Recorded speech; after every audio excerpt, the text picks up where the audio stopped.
Okay, we're at NOC and there's going to be a book signing for an NOC Stories, and I'm checking it out right now.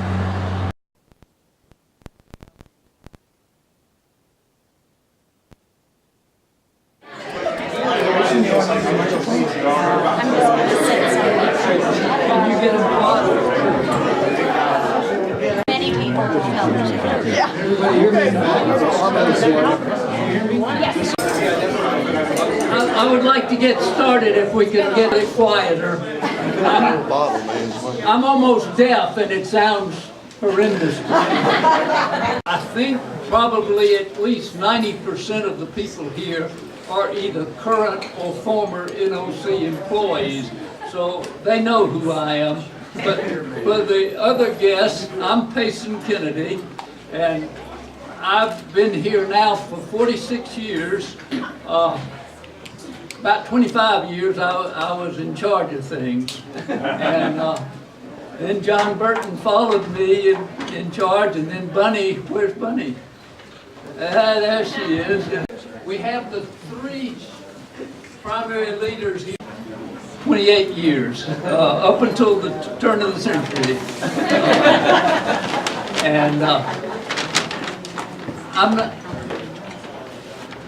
I guess my name is first on the title page of the book, but I didn't write most of it. And I've been thinking for a long time we needed a history of the NOC, something to tell the story. But I was afraid to try to write it because writing was real difficult for me. And I tried to get John here, who's a good writer. He got started but didn't get finished. And Gordon Grant kept encouraging me, and Kathy, my daughter, is she here? I hope she's coming. Kathy and Gordon were my two biggest encouragers to keep trying, even though it was hard for me. And actually, I ended up having a great deal of fun doing it because so many of you people helped write it. It's an unusual sort of here, full time. One of them was Herb Bartz, who's headmaster at Baylor and was on our board of directors and brought Baylor students here for 40 years or so. Not here, but to the Chautauqua. So he's been one of our greatest friends over the years. There were three guests, two of them who wrote letters to us, and one who wrote a prayer when he was with us at Thanksgiving on a trip in Nepal, a month-long trip in Nepal that he went with us. And he gave a Thanksgiving prayer that I liked. So it's an extremely varied book. There are lots of river stories, which everyone expects, but there are lots of other stories here. I see Allie right in front of me here. She ran the horseback program for the first 3 years, was it, Allie? 4 years? I think so, yeah. And there's stories from people that are working in the restaurant and in the statements the second year, and lots of stories from the adventure travel trip. So there's a huge variety of different types of things. There are 4 poems in it. I recruited the folks to send in their contribution, but as it says, it was a real strange mix of all kinds of things. And the person that put that together and made it into a book was Greg Lavardi here. He's the editor. And well, he had a huge role in making it into a somewhat unified whole, and in shortening some of the pieces and improving a lot of them. So he had a real critical role in putting it all together. What they had to do with was the two real themes that come through to me. As I say, it's such a variety of different things. But when I read through it, there are two messages that seem to tie it together to me. One was the incredible group of people that came together here, how capable they were. Lots of them with PhDs, lots of them who've gone out into business and been very successful, started other river businesses and other kinds of businesses. Lots of people who've gone into teaching. Just an incredibly capable group of people. And that's what I think made it work. They all enjoyed working together so much, and they wanted to live up to the standards of those other people, and that just had a huge impact. So that's one of the things, when you read the biographies of the contributors, it's a pretty impressive group of resumes there.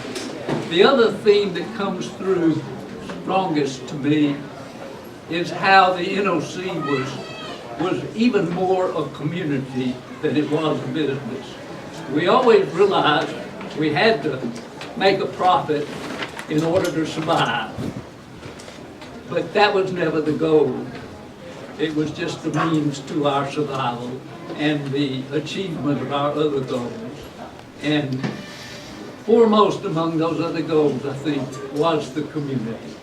And it's just amazing to me as I think back, and I've been thinking about those years an awful lot lately. I guess that's one of the things when you get old, you like to think about these old stories. But as I think about them, I do think, what a good time we had. We played together as well as working together. And when we worked, it was like play. I was thinking, I really, most of the time, couldn't tell whether I was working or playing. I was having just as much fun, whichever it was. Whatever you labeled it, it was still getting things done, but it was great fun as well. So those are the themes that come through to me when I think about the book. Rather than my continuing to talk, I'd like to ask Greg now if he would come up and say a little bit about the book from his perspective.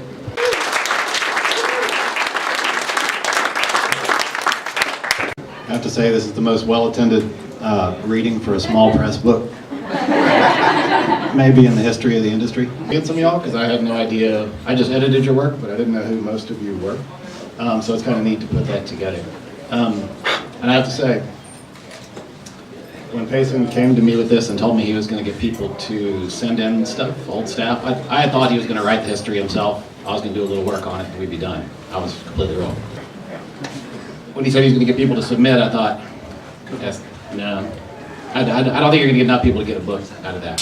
And I was completely wrong. So 47 editors, how do you make it fit together? Or, sorry, 47 essays, how do you make them fit together? And so there's kind of the, I feel like anytime you take on a long writing project, the running theme that came to be present in everybody's work is, so anybody who's worked here for any length of time, even for a season, I feel like their life has changed in some way. And I'm trying not to be too, I don't know, too cheesy about that particular fact, but it's true. We'll take care of that. Don't worry. Okay, you're gonna handle that? All right, so yeah, you couldn't avoid it, and this is why the subtitle became "Changing Lives at the NOC."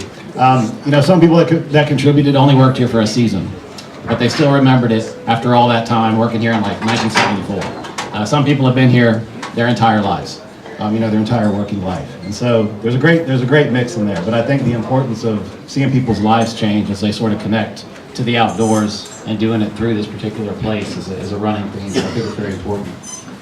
And I think still walking around, I was in a clinic this last year, and I feel like that spirit is still here. And I hope you. Thank you. Figure out how to organize this thing, so I didn't. A bunch of the authors here. So I would very quickly. I would like those who have written a piece in the book, or if you worked here in the first 25 years, 26 through about 97, 98. I'd like you to stand up, tell your name, and say what you did and how long you worked here. I'm John Zubi-Zaretta. My wife Margie and I were here from 1977, I think, or 6 to 1980 something or other, because we'd go back and forth. But Margie worked grounds, store, drove the raft bus, all kinds of things, and I worked on the river. And it changed my life. I'm Margie Zubi-Zaretta. So glad to see everybody here, and I think what's been expressed is So true, the love and the community. Cameron, I came because the U.S. team left in '77, and Payson said, you can't all go, because that would be, about 20% of the staff. So a number of us sort of second level paddlers agreed to come and take your places, and then we worked a number of summers after that. I worked as a seasonal guide through the time that Marywood resurrected itself, and then I worked shoulder seasons on the Chattooga in the spring and weekends on the Ocoee through '85 when I actually took a full-time job. I started working in 1982 to 2003. And yeah, I would say this place has certainly influenced my life in a huge way. Kennedy, yes, I worked here. Stuart ran the place when he was 12 years old. Eve Burton, Hammett, Eaton. I taught a clinic in '74 and then sort of did shoulder seasons because I was over at Marywood, and then Store and River for several years until about '86. I'm Allie Funk, and I was here for '73. And I ran the stables back when we had horseback trips, and was part of the NOC's first trip down to Usama Center. Yeah. I started working here in 1982, and 1981, and left in 1997, and I came out for the summer with my 3 Clawson boys, and we didn't leave for a very long time. I've been gone now for 21 years. I went out to Texas and met my husband Fred, and when I met Fred and we were dating, and he's going to kill me for telling this story, but he said to me, I hope you don't think that I'm going to be moving to North Carolina because I'm a Texas boy and I can't imagine living anywhere but in Texas. And so back then I bought a tandem lake kayak, and I took Fred out on the lake and he was hooked, and I said, now if you're serious about wanting to get into boating, we must go to NOC. So my Texas boy and I moved out here about a year and a half ago. We moved back to Whittier, and it's the best decision I could have made. Not as good as the decision I made in 1981 to come to NOC in the first place. Appreciate you. And I have a story in the book about how we got here. Stayed here for 3 months, and his old company called to see if we would come back and run one of the plants that he would. And I said, if you go back there, you're going back without me. And, however, it didn't work out that we make enough money to live cautiously. Among other things, and then went away, worked in Illinois, went to grad school, and now I'm working at another outfitter in West Virginia. So, I guess we'd say I started guiding while I was still in my mother's stomach. We always tried to do at the NOC was think of our guests as much of it ourselves. We were having a good time, but we wanted the guests to also have an equally good time. I'm especially pleased to have you folks that haven't worked here, because I was afraid nobody would be interested in the book except those of us who have experienced it. I figured we would all enjoy it, but I'm glad someone else at least has some interest. And I would like to ask if you folks would introduce yourselves and tell us what you brought here, what brought you here, why you're here today, and why you're interested in the book. So you want to start over here? Instruction tape. And then my mother saw that promotional video you were talking about the book and gave me a clinic for my birthday, and so I came down here then in '85 or '86 or something. And the dogs, the traffic would stop for the dogs crossing. Anyway, it's made of it's made a big difference in my life. I don't know y'all very well, but people ask me why it matters so much. I've been coming down here a lot since then. And there's this sense of whatever it is, family or something, community here. And I'd say I've got mostly a financial relationship with this place. But I'm really glad to see the faces and enjoy the valley and stuff like that. Well, we had a 1,200 square foot house with a 1,200 square foot basement, and there were 60 people in the basement. And I have pictures. And we got the pictures. But thank you for what you've done for Thank you, John. for Who else back here? Anyone else?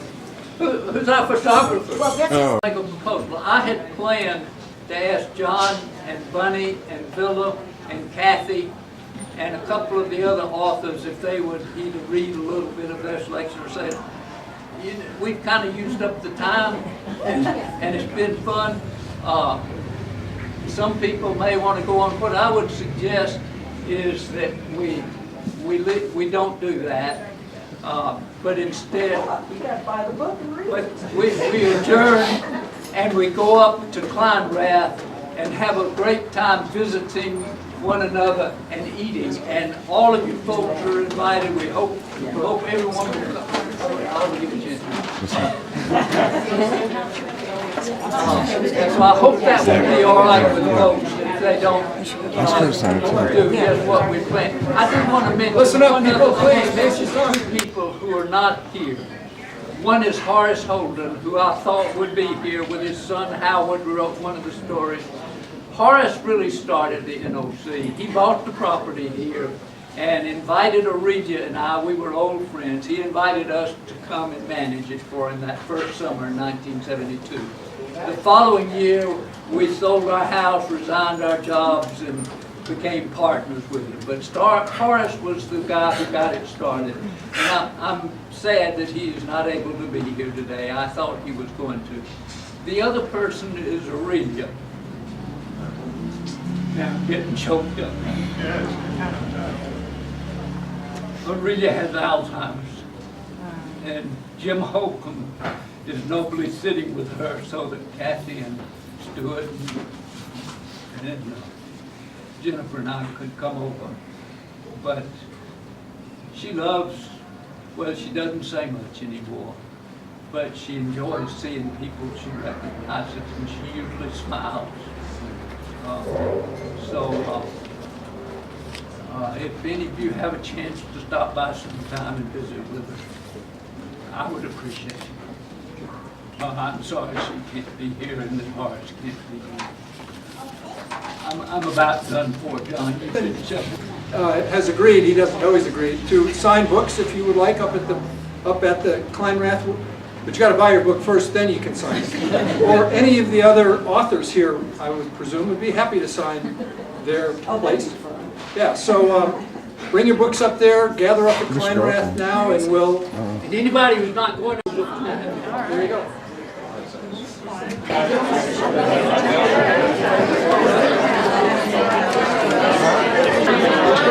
you.